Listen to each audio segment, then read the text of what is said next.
So my name is Marc Belgrave. I am a developer turned sales guy. I worked as a sales engineer and then I caught the sales bug, mainly because money. I learned about commissions and I've been a quota carrying salesperson for about 18 years. And in 2010, I started my own scaling agency where I help SMBs, small and medium-sized businesses, scale revenue. So that's what I do now. I'm the principal of my own consulting shop. And the thing I love most about it is basically working with founders around scaling sales. As a developer at the beginning of my career, I eventually graduated to leading a technical team. Found that interesting. I was responsible for technical architecture, developing the technical architecture, and then implementing that. But I was kind of bored with the details of implementation. I really loved solving the technical problem of translating the business problem into a technical solution. But once that was done, things like writing unit cases or test cases and the minutia of implementation didn't really grab me. So anyway, first job out of school was as a sales engineer for a company in New York. I was placed on a team with a very experienced sales guy as his sales engineer.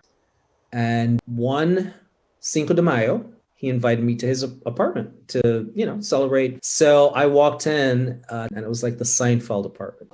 His balcony overlooking like an Upper West Side park was bigger than my entire apartment that I shared with two other people. So I'm like, how do you afford this? He's like, well, if I need a bigger place, I just sell myself one.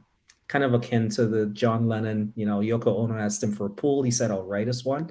And then apparently he wrote the song Imagine type of thing. Mind blown. So I was like, well, I guess I'm in sales now. The advice that I would give to someone else in terms of being a good salesperson is you really have to have empathy. That's the number one sales skill, in my opinion. That's the number one skill that all great salespeople have. And empathy allows you to put yourself in the other person's shoes.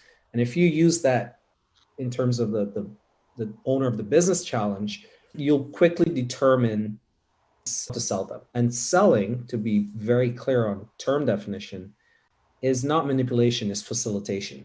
So you're basically helping someone to achieve a result that they actually want, whether they actively realize it or not. They may have a latent desire for something that's not voiced, but using your empathy, you can get in their shoes, understand what they feel and think, and therefore desire. And then you can help facilitate a solution to a problem that they actually have.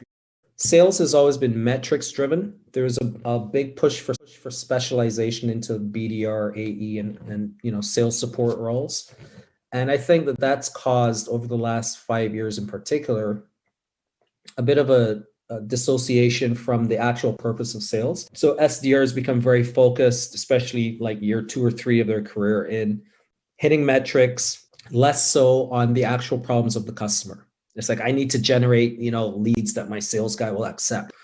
I think that the sales profession is collapsing those roles a little bit more now. You need to be a bit more end to end. You need to be able to hunt, prospect yourself, as well as close those deals yourself. This is what I'm seeing kind of on the edges of the industry, like not at Adobe or Salesforce or the large enterprise sales companies, but at smaller companies, especially those that are dealing with the mid-market. There's more of a realization that you need, get you a man who can do both, basically, or a woman who can do both, like can prospect, can cold call, can cold email, knows LinkedIn, also got some social media skills, but most of all has an empathic understanding of the problem they're really solving for a particular niche. So full stack salespeople, that's where I see it going. Sales is awesome. My name is Marc Belgrave and I'm a modern salesperson.